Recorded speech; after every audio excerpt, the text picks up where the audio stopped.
Good morning, yan si aking kaibigan. Ngayon po ay linggo. Unang araw ng September 1, 2024. Yan po, ipapagawa ko po si kaibigan.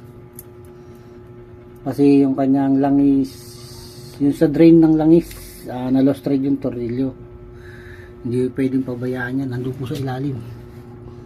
Yun sa flooring, may mga ispat-ispat na yun dun. Kasi importante sa amin tong aming e-bike, panghatid sundo sa mga bata sa pamamalengke ko. Binigyan ako ng quote kahapon kung magkano, mga 800 daw. Papamachine shop ko. Yan. Gastos, pero hindi tayo pwedeng magtipid kasi yan si kaibigan. 7 years na sa akin yan, tumutulong sa buhay namin yan. Kasi pag natuyuan ng langis yan, baka masira yung mga mga gear. Yan. Yung sinasabi bang katok. Ang mahal ng bago ngayon. Nagpaplano kami ni Mrs. pero malakas pa ito si kaibigan. Kaya nakakapanginayang din. Makabawas ng gastos pero talagang napapagastos tayo. Yan si kaibigan. Alis na po kami. Punta kami kaibigan doon kay Manong Machine Shop.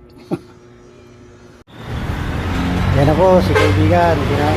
Nag-drain na tayo ng langis. Yan, nakatagilid sa ilalim.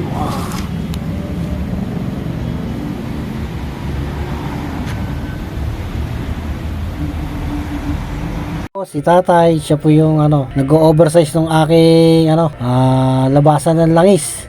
Yan ang ginagamit niya pang oversize. Kasi yung sa ginagamit ko, nagkaroon ng na-lost thread yung mismong aluminum niya. Pero yung tornilyo niya, hindi naman nagbago yung thread. Kaya, yan, pinagawa ko kay tatay. Nakatukod lang yung aking sasakyan dyan. Tingnan nyo maigi yung oversize na yung kanyang tornilyo, pinalakayin yung butas. Matigas din. Yan naman si tatay, yung nakuha niyang tornilyo ay maigsi. Kaya sinusubukan niyang paigsi ay yung aking tornilyo na nakuha niya. Binibilog niya yung dulo kasi grinder niya para lumiit. Ayan pa yung mga machine na ginagamit ni tatay. Yan, ito ang kanyang machine shop. Kita niyo, no? Ang lalaki niyan, bibigat niyan. Malalaking bakal yan.